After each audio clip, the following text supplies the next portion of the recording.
करौली शंकर महादेव के समर्थन में लगातार नए नए वीडियो सामने आ रहे हैं। फिर चाहे वो कोई फिल्म स्टार हो, भजन गायक हो, पत्रकार हो, डॉक्टर हो या फिर साइंटिस्ट ही क्यों ना हो, या किसी भी वर्ग से जुड़ा कोई भी व्यक्ति हो, ये सब वो लोग हैं जो कभी न कभी करौली दरबार में आए हैं या फिर दरबार में चिकित्सा करा करके ठीक हुए हैं। ये सभी सनातन और करौली सरकार के समर्थन में अपनी बात वीडियो के माध्यम से रख रहे हैं। आइए सुनते हैं कि क्या कुछ कहना है इनका करौली शंकर महादेव को लेकर के। मैंने हाल ही में अभी अपनी एक ऑटोबायोग्राफी लिखी थी, श्रद्धांजलि एक मार्मिक अनुभूति, जिसमें मैंने इस दरबार से संबंधित एक सकारात्मक लेख जो है वो लिखा है। मैंने खुद अनुभव किया है दरबार की शक्तियां। इस दरबार में आप जाओगे, जो हवन के प्रोसेस होते हैं, जो नव हवन का प्रोसेस होता है, फिर अमावस्या हवन होता है, और भी जो जो प्रोसेस इस दरबार के हैं वो सारे मैंने किए। जब मैं पहली बार इस दरबार से जुड़ी 2020 में, और वहां जाकर मैंने कई लोगों से उनका अनुभव पहले पूछा कि आपने यहाँ क्या देखा, क्या ऐसा अनुभव किया कि आप इस दरबार में आए हैं, या फिर क्या ऐसा चीज है यहाँ पे। तो उन लोगों ने यही एक शब्द मुझे कहे कि ये अनुभव का विषय है, आप खुद इस हवन को करो और उसके बाद आप अपनी जिंदगी में उस चीज का अनुभव लोगे, वो ज्यादा अच्छा है करके। तो मैंने सोचा कि शायद कुछ तो होगा जब इतने लोग ये सब कह रहे हैं, तो क्योंकि ये पूर्वज मुक्ति धाम के नाम से भी जाना जाता है, और पूर्वज जो है वो हमारे वैदिक प्राचीन धार्मिक ग्रंथों में भी इसका उल्लेख हम मानते हैं। तो अब हनुमान चालीसा में ये भी कहा गया है कि भूत पिशाच निकट नहीं आवे, तो स्वाभाविक बात है भूत प्रेत जो है या फिर पूर्वजों, ये सारी चीजों को तो हमारे वैदिक धर्म ग्रंथों या शास्त्रों ने, सनातन शास्त्रों ने भी माना है। तो मैं जब यहाँ पे गई, यहाँ से जुड़ी, और मैंने सारे हवन के प्रोसेस मैंने किए। मैं भी कुछ निगेटिविटी प्रॉब्लम से फेस कर रही थी, ऐसा कुछ कि मुझे ऐसा कोई जगह चाहिए था जहां जाना था। मैं कई जगह भटकी, मुझे आराम नहीं मिला, बट मैं जब इस दरबार में गई और मैंने सारे प्रोसेस हवन के कंप्लीट किए, तब मुझे एहसास हुआ, जब पूरे कंप्लीट प्रोसेस करने के बाद, कि मैंने अपनी जिंदगी में जो अनुभव किए वो वाकई एक चमत्कार से कम नहीं था। और ये चीज बताने का विषय नहीं है, ये आप खुद ही हवन करेंगे तभी आपको समझ में आएगी। क्योंकि जब तक आप हवन नहीं करेंगे आप उंगली उठाते रहेंगे, और ये उंगली उठाने का विषय नहीं है, ये आस्था का केंद्र है। हमारे जैसे श्रद्धालु भक्त वहां पे जाते हैं, और हमारी समस्याएं जब दूर होती हैं, या हम एक हवन करते हैं, एक प्रोसेस करते हैं, और हम उस प्रॉब्लम से निकल जाते हैं, तो इसमें कोई गलत बात नहीं है। तो सनातन धर्म पे उंगली उठाना तो कई लोग करते आ रहे हैं और करते आएंगे, और यहाँ पे एक हवन के माध्यम से माँ कामाख्या की शक्तियां काम करती हैं। शिव जी का दरबार यहाँ पे है, तो हवन की जो प्रक्रिया है वो हमारे सनातन शास्त्रों ने भी बताई है। नमस्कार, मैं सुनील कुमार चौरसिया मध्य प्रदेश के अनूपपुर जिले में रहता हूँ। समाचार पत्र कुलांचल टाइम्स का मैं प्रधान संपादक हूँ, और नगर परिषद डूमर कछार में नगर परिषद का अध्यक्ष हूँ। साथियों, पूरे देश में जो एक चर्चा चल रही है करौली शंकर धाम दरबार को लेकर, इस बारे में भी मैं अपनी बात को देश की जनता के सामने रखना चाहता हूं।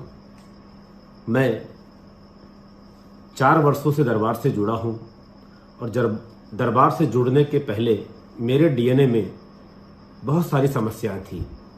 ऐसी समस्याएं थी जो मैं सार्वजनिक रूप से आप सबको नहीं बता सकता हूं, लेकिन मेरा पूरा परिवार पिछले 12 वर्षों से बहुत परेशान था, और उस परेशानी को दूर करने के लिए तंत्र मंत्र, झाड़ फूक, जो जो तरीके अपनाए जा सकते थे, चिकित्सा, देश के बड़े बड़े शहरों में चिकित्सा कराने से लेकर मैंने बहुत सारी चीज़ें की, लेकिन मुझे आराम नहीं मिला, मेरे परिवार को आराम नहीं मिला।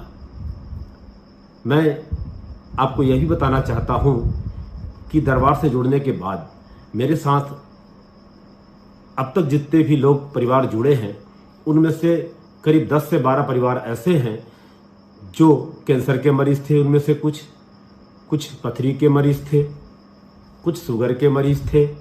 इन सभी लोगों को दरबार की प्रक्रिया पूरी करने के बाद आराम मिला है। मैं इसका स्वयं प्रमाण हूँ। दूसरी बात मैं कहना चाहता हूँ कि जो पैसे को लेकर बातें आ रही हैं, तो किसी भी सुविधा का लाभ लेने के लिए उसकी कोई फीस तो होती है ना। फ्री की चीज़ों की क्या वैल्यू होती है। जब मैं पिछले 12 सालों में लाखों रुपए खर्च कर चुका था, तो क्या 1-2 लाख रुपए लेकर अरबों खरबों की संपत्ति जो मुझे मिली है, मेरे डीएनए को शुद्धता कराकर, मेरे पूर्वज को मुक्ति कराकर, तो मुझे लगता है कि ये बहुत सस्ता है। इतना सस्ता है कि इसकी कोई तुलना ही नहीं है, क्योंकि ये बाजार में कहीं उपलब्ध नहीं है। जो हमारे कई जन्मों के पूर्वजों की मुक्ति कर रहे हों और जो हमारे दुखों को हर रहे हों, ऐसे दरबार को मैं बारंबार और मेरा बस चले तो कई जन्मों तक मैं सिर्फ प्रणाम ही करता रहूं और दरबार का आभार व्यक्त करता रहूं। बात आती है फीस की, तो फीस क्यों नहीं? आखिर डॉक्टर के पास हम जब इलाज के लिए जाते हैं तो ब्लड टेस्ट के नाम पे, सोनोग्राफी के नाम पे, कई प्रकार के टेस्ट के नाम पे लाखों लाख रुपए ले लिए जाते हैं और इतने ज़्यादा फॉलोअप कराए जाते हैं कि अगर आप पूछिए तो मरीज बताता है कि मैं 10 साल से यहाँ इलाज करा रहा हूँ, 15 साल से यहाँ इलाज करा रहा हूँ और फॉलोअप के लिए हर महीने जाता हूँ। दरबार में लोग एक बार आते हैं, 2 बार आते हैं और अपनी समस्याओं से मुक्ति पाते हैं और मात्र थोड़ा सा सहयोग राशि जो हम जैसे भक्तों के ही काम आता है, उनके काम आने के लिए होता है। दरबार की बहुत कृपा है। उस कृपा के कारण सनातन धर्म से जुड़े हम जैसे लोगों को बहुत आराम मिला है और मैं दरबार का बहुत आभारी और बहुत धन्यवाद करता हूँ। साथियों, मैं कोई प्रायोजित व्यक्ति नहीं हूँ, दरबार से मैं कोई प्रायोजित नहीं हूँ, पर इतना जरूर मैं कहूँगा कि मैंने दरबार की सारी विधियों को पूरा किया है। दरबार से मैंने गुरु दीक्षा ली है और मैं अपने मूल काम जो मेरे हैं, मीडिया का काम है, जनप्रतिनिधि होने के नाते जो मेरा काम है, उन कार्यों को करते हुए मैं दरबार की थोड़ी बहुत जो सेवा बन सकती है वो करने का प्रयास करता हूं और यह मानकर करता हूं कि दरबार के लिए मैं जो भी कुछ कर पाऊं वो सिर्फ एक नाम मात्र का है। मेरी इतनी औकात और मेरी इतनी हैसियत नहीं है कि मैं दरबार के लिए कुछ कर सकूं। सबको हरिहर। मैं सारिका सक्सेना, दिल्ली से। मैं इस प्लेटफॉर्म के माध्यम से आप सबके सामने, पूरे देश के सामने, पूरे विश्व के सामने सिर्फ एक प्रश्न रखना चाहती हूँ। क्या कोई भी मॉडर्न डॉक्टर या साइंटिस्ट आपको इस बात का जवाब दे सकता है कि जितने भी ह्यूमंस आपको नजर आ रहे हैं पूरी पृथ्वी के ऊपर, उनमें से क्या कोई भी 2 ह्यूमन एक दूसरे से समान है? उनके स्वभाव, उनका संस्कार, उनका मतलब जेनेटिक मेकअप, क्या वो सेम है? यदि 2 ट्विंस भी इस धरती के अंदर आते हैं तो वो उन दोनों बच्चे भी आपस में एक दूसरे से अलग अलग होते हैं, वो पूरी तरह समानता नहीं रखते। तो जब वो इस सूक्ष्मता को आज ना साइंटिस्ट देख पाता और ना ही कोई डॉक्टर उसको ट्रीट कर पाता, जब वो इस कारण को नहीं जानते, इस प्रश्न के उत्तर को नहीं जानते, तो वो मानव देह को सही करने का निवारण कैसे दे सकते हैं? आपको ये बात याद रखनी होगी कि इसका कारण सिर्फ आपको सनातन धर्म में मिलेगा। इस प्रश्न का उत्तर आपको सिर्फ सनातन धर्म में मिलेगा। सनातन धर्म है जो ये बताता है कि आपके शरीर को चलाने वाली चैतन्य शक्ति आत्मा है और ये आत्मा का जन्म आज नहीं, अनेक जन्मों का जन्म है। तो अनेक जन्मों के साथ हर आत्मा अपने साथ अपना एक यूनिक सबकॉन्शियस माइंड लेकर आती है और वो जिस माँ के गर्भ में अपना पूरा शरीर, उसका पूरा शरीर सूक्ष्म से स्थूल की तरफ निर्मित होता है। तो जिस माँ के गर्भ में हर बच्चे का जन्म होता है, वो माँ भी अपना एक यूनिक एनर्जी पाथ लेकर आती है। तो आज क्योंकि आत्मा का अपना एक अलग यूनिक सबकॉन्शियस माइंड है और माँ एक अलग यूनिक एनर्जी पाथ को फॉलो करती है, इसलिए आने वाला जीवन भी, आने वाली मानव देह भी, हर मानव देह अपने आप में एक यूनिक होती है।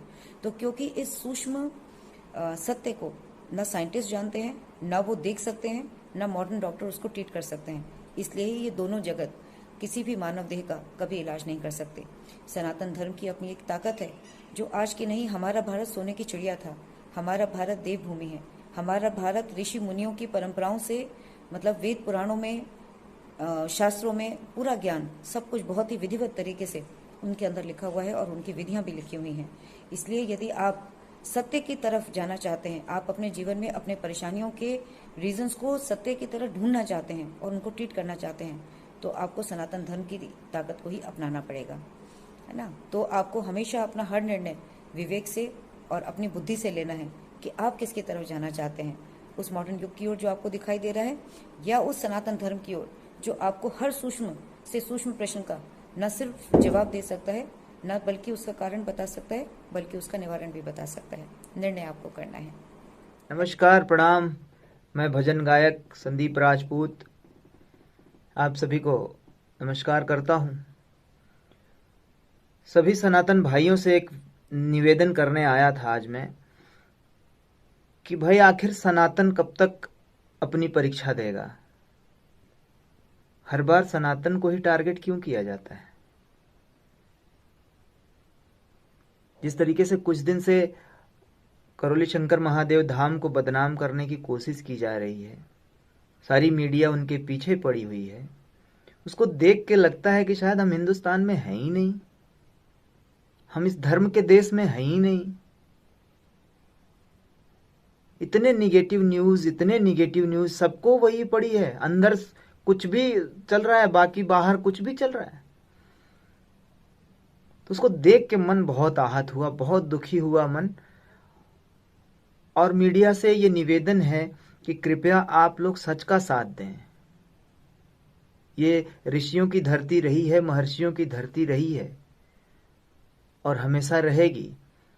तो आप इसको बढ़ाएं, इसको हमारी पीढ़ियों तक पहुंचाएं, न कि इसकी निगेटिविटी आप फैलाएं। बस आपसे इतना कहना चाहूंगा कि जो भी सनातन भाई हैं हमारे, जो भी भोलेनाथ को मानने वाले लोग हैं, जो महादेव को मानने वाले लोग हैं, जो भगवान राम कृष्ण इन सब को मानने वाले लोग हैं, जो धर्म को मानने वाले लोग हैं, वो सब मिल करके करौली शंकर महादेव का साथ दीजिए,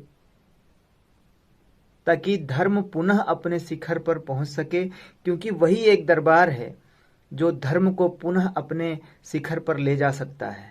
क्योंकि मैं वहाँ से जुड़ा हुआ हूँ, कार्यक्रम करता हूँ, वहाँ जाके वहाँ की प्रक्रिया किया मैंने, और अपनी सारी तकलीफ़ें, अपनी सारे दुखों से निवारण करके लोग वहाँ इस तरीके से सुखी होते हैं कि देखते बनता है। वहाँ समझ में आती है सनातन की ताकत क्या है और हम कर क्या रहे हैं। उसी सनातन को बदनाम कर रहे हैं चंद पैसों के लिए, चंद रुपयों के लिए। भाई आपसे एक निवेदन है, जितने भी निगेटिव फैलाने वाले लोग हैं वहाँ जाइए, 2-4 दिन रहिए, रहने के बाद देखिए, प्रक्रिया देखिए, करिए मत, हम नहीं कहते कि आप करो, लेकिन आप प्रक्रिया देखिए, देखने के बाद आप डिसाइड करिए कि आपको करना क्या है। बस आपसे इतना ही कहना है कि हमें सनातन का साथ देना है, हमें हमारे धर्म का साथ देना है, नहीं तो न धर्म रहेगा न हम रहेंगे।